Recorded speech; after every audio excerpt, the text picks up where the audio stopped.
everyone, it's Charlton. Please subscribe to my channel, tap that notification bell, like this video for me. That helps me to keep making videos. I'd appreciate it majorly. There's another death reported in the Dominican Republic. It's relatively recent as well. It's from the June 17th, which was just Monday. The individual's name is Vittorio Caruso. He's a pizzeria owner from Long Island, New York. That's him pictured there. And in terms of how he died and a lot of the details surrounding his death, there's not a lot there. Most of it's being reported over the Fox News. That's a picture of him as well. He's only 56 years old. Fox News spoke to his sister-in-law, Lisa Maria Caruso. Caruso's sister-in-law told Fox News that Vittorio was in good health and had owned and operated a pizzeria in New York with his brother until a month ago. She said that he'd traveled alone to the Dominican Republic. We found out he was brought by ambulance to the hospital in respiratory distress after drinking something, Caruso said. We were told he wasn't responding to any meds he was given and died. I honestly don't know exactly what happened, as we've been told conflicting stories from different people there. It's very hard to get a straight story from anyone there, she said, adding that relatives are awaiting the autopsy report. They even wanted to cremate the body. We insisted on having the body sent back here, which has been reported in at least a few instances where loved ones claimed that they were encouraged by the officials in the Dominican Republic, or I guess I don't know if at the clinics where the individuals died, or other officials from the Dominican Republic, supposedly to have the bodies cremated. The cost of transporting their loved ones back home I assume, is extremely high. But like it says there, they're awaiting the autopsy results, but they're having the bodies sent back home on their own, irregardless. So, and it does say he didn't stay at any of the hotels, even though the hotel list is sort of growing. It started with the Bahia Principe, La Romana and Bougainville and Punta Cana, but the Bahia Principe, which is a chain, that's one hotel that where the first instances were reported, but the Hard Rock Hotel and Casino was another one. And actually, there's a report about the Hard Rock Hotel and Casino. They're starting to take some sort of proactive measures, trying to at least try to address it. At least that from a public, at a minimum, for the public relations reasons, or to hopefully, if there is something going on, get to the bottom of it. But he didn't stay at one of those hotels. There's other hotels too. The Excellence is another one. I think where one death was reported there. That's Layla Cox, and I think another one called Tara something. That was the individual Alan from Jersey. In any event, I don't want to go over every single redo the entire story in this video, and there's so much. But he was staying at the Boca Chica Resort in Santo Domingo, which is the capital of the Dominican Republic, which I believe is sort of in the eastern portion of the state. But that's the latest, but when it says respiratory distress, many of these individuals have, after the autopsies were done, it was shown they died of pulmonary edema, which is fluid in the lungs, and heart attack. So Fox News spoke to the tourist minister, Francisco Javier Garcia, who gave the press conference yesterday at length for over an hour. I watched, although the entire thing was in Spanish. And I believe this death wasn't reported at that point. I wasn't aware of it.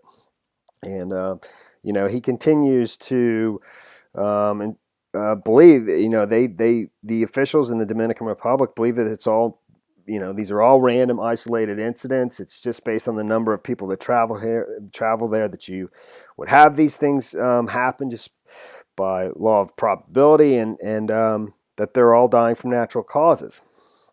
So, I think I stressed in my last video that the couple that died, Nathaniel Holmes, Cynthia Day at the La Romana, the first death that was reported, that sort of began this cascade of other stories, surfacing about people dying in the Dominican Republic.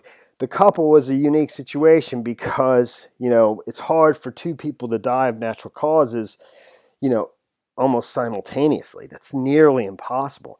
Their explanation was that Cynthia Day died of shock, after watching her husband die of a heart attack. I believe his autopsy report showed he died of a heart attack or respiratory failure, and she died of pulmonary edema and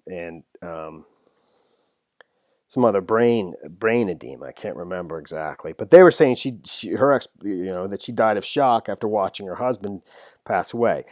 People have mentioned in the comments that it is possible to die of shock. I guess have a heart attack from die in a severe state of shock, but it definitely seems like a way to explain the anomaly of having two people die simultaneously of natural causes. I mean, the odds of that are pretty, got to be up there. So all these other ones, you could say that, but the death count seems to be climbing. Whether or not there's really a connection, I'm not a medical professional, I don't know, but I think the public, it's having an effect on tourism, and I'll show that in just a second. It definitely is, both on cancellations and recent bookings, big time, over Fox Business.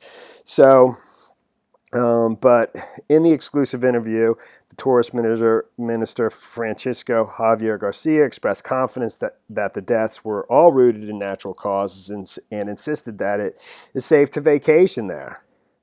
Garcia stressed that autopsy reports that were done following the deaths of most of the tourists showed that there was nothing nefarious, and acknowledged the toxicology test the FBI is conducting. But that's only on 3 individuals. That's only on the first, 3 that were reported in the press. I'm not exactly sure why they chose them. There is a team of FBI in the Dominican Republic right now. I believe the FBI told Fox News on Friday that it has sent a team to the Dominican Republic to investigate the deaths. I don't know if that's the same as the team that's been doing the toxicology tests, or if that's something, a little bit broader. Earlier in the day, Garcia held a press conference to make the case that the popular Caribbean vacation spot is safe and that it did not deserve the negative attention triggered by worldwide headlines about the rash of U.S. tourist deaths. That's another thing that a lot of people, I think, asks in the comments, and I think it's a huge tourist destination for Americans. So that's the likelihood that these deaths would be Americans is not, I don't think that's unordinary. But a lot of people are asking, is it only Americans that are dying there? To the best of my knowledge, it is, but I think it's being mostly reported in the American media too. So, but the Dominican Republic has signed a $35,000 monthly contract with the New York-based Rubenstein public relations powerhouse to fight the negative publicity. As the Dominican officials tried to quell rising concerns among would-be travelers worldwide about safety there, the State Department on Friday confirmed to Fox News the June 17th death of a New York business owner, Vittorio Caruso, the 56-year-old that I just told you about. So, over at the Hard Rock Hotel, and this is just getting reported today, they're taking some steps. The Hard Rock Hotel to remove liquor dispensers after tourist deaths. The Hard Rock Hotel and Casino in Punta Cana is removing all liquor dispensers and guest room minibars after a string of suspicious deaths and illnesses in the past year at the Dominican Republic resort. The hotel is also hiring a U.S. healthcare company to ensure the on-site health clinic is complying with all international and U.S. standards, Hard Rock said in a Friday statement to the Post. The new measures come as reports of 2 tourists dying at the Hard Rock in Punta Cana in the past year, among 9 total deaths and a spate of illnesses in the Caribbean nation. So, and, like I said, it's definitely having an effect on tourism. American tourists are canceling their trips to the Dominican Republic following deaths. Forward Keys, which analyzes flight data, said that from June 1st to June 17th, flight cancellations increased by 45%, according to the Washington Post. Meanwhile, flight bookings to the island from the U.S. in July July, future, the next month in August, decreased by 59% compared to a year ago, according to Forward Keys, which analyzes about 17 million flight bookings a day. The recent deaths of U.S. tourists in the Dominican Republic appear to have had a dramatic impact on travel to the destination. Forward Keys told Bloomberg in a statement. I mean, those are some pretty big numbers. But that's the story there. Like I said, another death has been reported. Vittorio Caruso, 56-year-old from Long Island, pizzeria owner, died on the 17th, just on Monday. We don't know the autopsy results yet, but it's reported that he was having respiratory distress. And since pulmonary edema, fluid in the lungs, has been a common cause of death, and it's just another recent death in the Dominican Republic, even though he's staying at a hotel that hasn't been reported so far, the Boca Chica Resort in Santo Domingo. All right, well, that's the story there, man. Thanks for watching my videos. Please subscribe to my channel. Give me a like down below. I'll see you in the next video. Later, man.